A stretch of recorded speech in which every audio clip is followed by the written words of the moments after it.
Hey parents, you're listening to the Project Parenthood podcast. I'm your host, Dr. Nanika Coor, clinical psychologist and respectful parenting therapist. Each week I'll introduce you to the same respectful parenting practices that I use to help parents repair and deepen connections with their children. You'll get tips for cultivating more parental self-compassion, more cooperation from your kids, and more joy, peace, and resilience in your relationship with them. In today's episode, I'm talking about encouraging your child's intrinsic motivation to change unhelpful behaviors, meaning changing because it's satisfying for them to do so, not because they'll get a reward or avoid a reprimand. Stick around till the end to hear about 3 special questions to ask your child that will move them toward making positive changes in their everyday lives. It can be so frustrating when you're convinced that you know the best course of action your child should take. It's hard to see them doing things that aren't in their best interest, or simply things you just don't agree with. You're asking yourself, why aren't they working harder or planning for the future or taking more responsibility for themselves?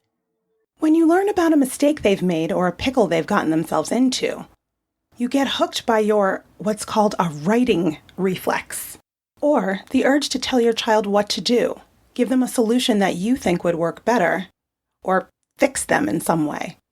Because you only have control over your own actions, you can get pretty desperate in your attempts to persuade your child to do what you want them to do. This is usually driven by anxiety, worry, and fear on your end about the riskiness of their actions. Maybe they're in distress and you want their suffering to end because then you will be in less distress. So you argue your position, you debate with them, or you threaten to take away loved items. But instead of taking your wisdom to heart, your child reacts with anger, defensiveness, irritation, annoyance, and agitation. You're no closer to getting them to change, and your relationship with them becomes strained. You end up feeling helpless because you just can't force your kid to do what you feel is the right thing. You might have tons of ideas about why and what your child should change, but if they don't like those ideas, you're stuck. Usually, the more anxious you are about your child's behavior, the more controlling of them you tend to be. When your child gets the feeling that you judge their point of view as misguided and irrelevant, and you're trying to impose your ideas on them, they close themselves off to you. They feel unseen, unheard, and resistant to change. What if you could engage the part of your child that does want to change? Elicit the reasons they might want to change, and strengthen your relationship with your child at the same time. Let's face it, most kids want to be autonomous beings who follow their own path.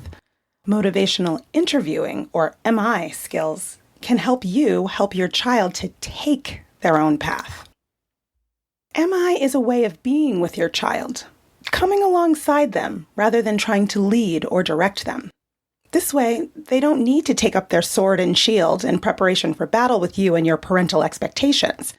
They can lay down their defenses and think about what they want for themselves, which is the beginning of them making a change. Mind you, this isn't about covert manipulation or somehow secretly getting your child to do what you want. This way of engaging with your child requires a genuine desire to understand their motivations and help them reach the goals they say they have. Your only goal is to better understand their current thinking and see if they might be open to some rethinking. It has to be genuinely okay with you that they make a decision for themselves. It might sound far-fetched, but when you ground yourself in the belief that your child is doing the best they can at any given time, listen carefully, and meet your child exactly where they are, you can have collaborative conversations with them in which you help your child make a positive change in their life that they actually want to make, and help them identify the reasons they want to make that change. So, what is motivational interviewing?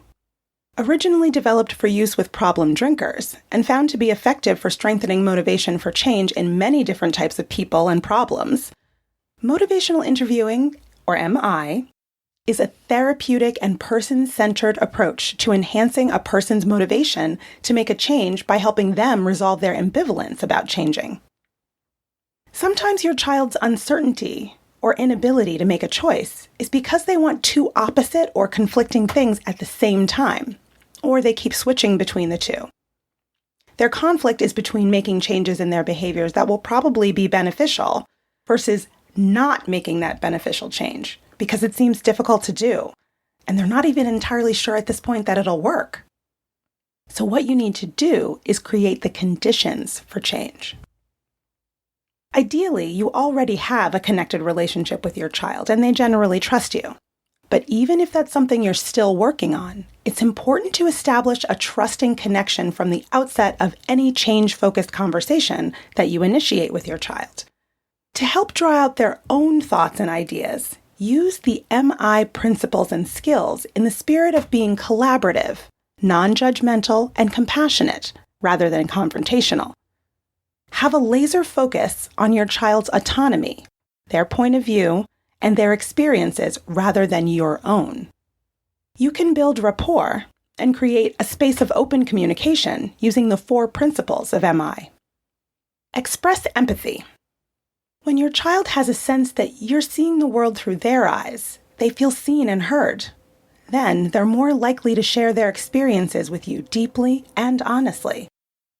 So, with an attitude of acceptance, think about things as your child thinks about them. Feel things as your child feels them. Share in their experiences. The next principle is supporting self-sufficiency. Believe that your child has the capabilities to make successful change. Your child needs to believe that there's hope for change, that it's possible to make a difficult change. They may doubt their abilities because they were unsuccessful at making this change in the past. So highlight the strengths and skills your child already has, and focus on their previous successes. And then, you want to roll with resistance. Resistance happens when your child perceives what you're saying to be a threat to their freedom or autonomy. Avoid being confrontational, and eliciting resistance is less likely. Disrupt arguments and power struggles by de-escalating. If resistance arises, roll with it by not contradicting or challenging them. Lastly, you want to develop discrepancy. When your child realizes there's a mismatch between their current behavior or circumstances and their self-identified values and goals, they tend to experience increased motivation to make important life changes. As you use the 4 principles, gradually help your child become aware that their current behaviors might lead them away from instead of toward their important goals. So, in the spirit of these principles, you want to try to elicit change talk. During these open and collaborative conversations, you can guide the process toward change talk. These are statements that reveal your child's consideration of, motivation for, or commitment to change. You want to evoke, listen for, and expand on your child's statements or nonverbal communications that indicate they might be considering the possibility of change. The more they talk about change, the more likely they are to change. You can gradually move the process forward and elicit a discussion about change by using MI micro skills that you can remember with the acronym OARS, O-A-R-S. So that O is using open-ended questions. Invite your child to elaborate on their responses and think more deeply about an issue by asking questions that can't be answered with yes or no or other short responses, which are the result of closed questions. Help your child explore the reasons for and possibility of change by using open-ended questions to keep the conversation moving forward. Examples include, well, how does this affect you on a day-to-day basis? What do you like about online gaming? What do you think you'll do now? The A is for affirmations. Help your child feel that change is possible, even if they weren't successful in the past, by helping them see themselves in a positive light. Make relevant and genuine statements. You really have to mean it, or this will sound insincere. About your child's strengths and resources. Reframe their behaviors or concerns as evidence of their positive qualities, always beginning with the word you. Praising their strengths versus I, which is simply a compliment that centers your opinion or experience. Some examples include, you're working hard to find other activities outside of online gaming. You're opening up about these things, even though I know they're hard to talk about with me. The R is for reflections. Express your empathy and help your child feel that you understand their perspective by listening attentively and making reflective responses, a crucial and strategic skill in MI. Mirror back to them what you understand them to be saying and feeling about the issue at hand. However, only reflect the statements that they make that are about the negative aspects of things staying the same and the positive aspects of making change. Offering a reflection in response to the statement, "I don't want to spend more time outside. I want to play this game," could sound like, "Yeah, it's really hard to cut back on gaming." And lastly, the S is for summaries. When you need to shift attention, direction, wrap up the talk, or point out both sides of your child's ambivalence about change, summaries are helpful.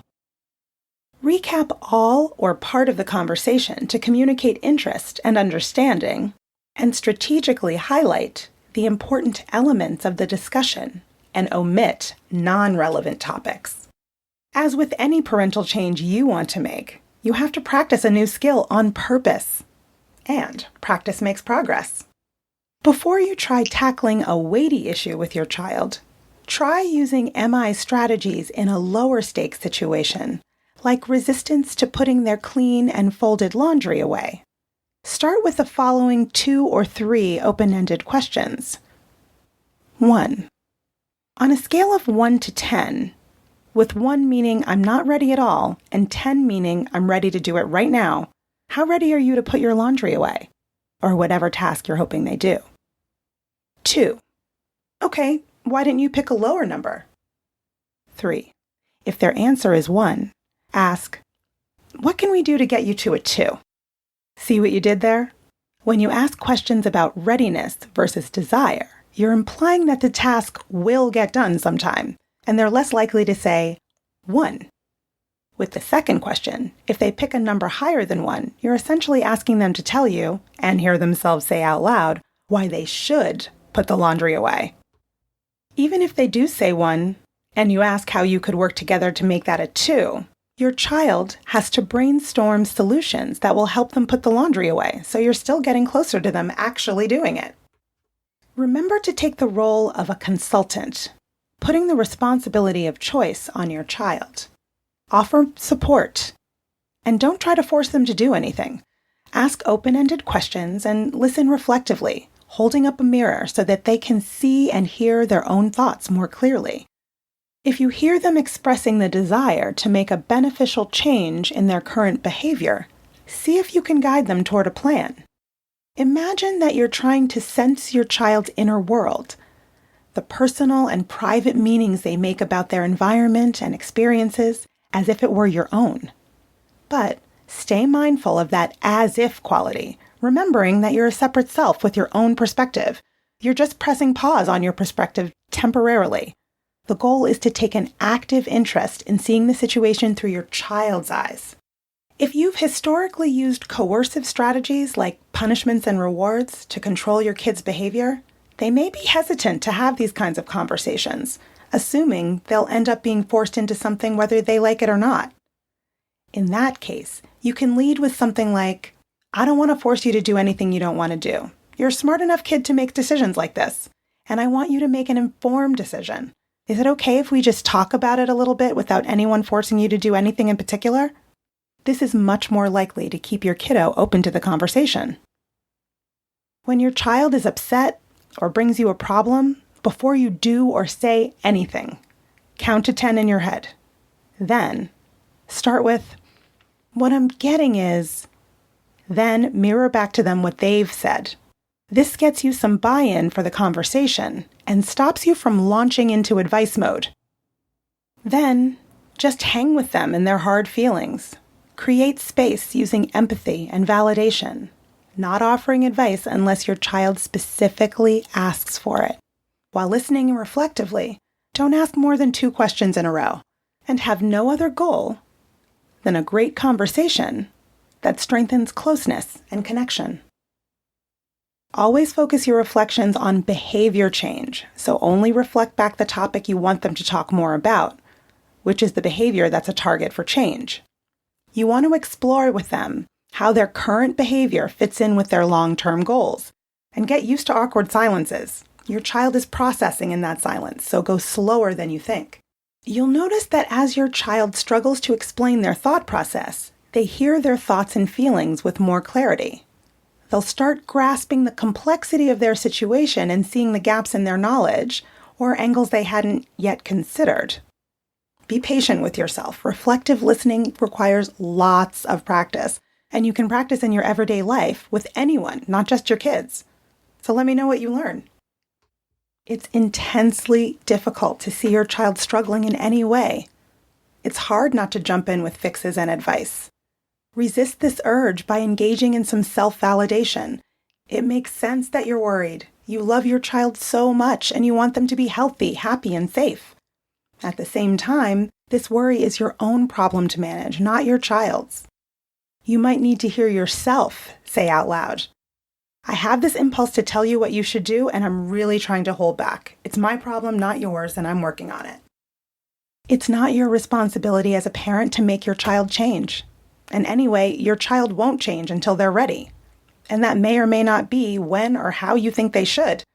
In these moments, it helps to embrace your role as a guide or an advisor rather than a director of your child's life. Instead of trying to force your kid to change by attacking, shaming, or endlessly advising them, help them see the inconsistencies between what they say is important to them and what they're actually doing. Draw out your child's own reasons for potentially making positive changes. Call attention to the nuances in their thinking, and they may become more open in their perspectives. Using these MI skills can help you guide your child toward their own intrinsic motivation to make the change they want for themselves. But know that you may not come to a place of resolution after just one conversation. Your child may need to process the conversation on their own time. The change you're hoping for may not happen immediately or right in front of you, but you've gotten the ball rolling, and often that's enough for them to take it from there. If you listen well, have healthy boundaries with your kids, and have compassion for them, this increases the conditions that facilitate change. They'll let you help them think through a problematic situation, and you won't have to come up with all the ideas alone.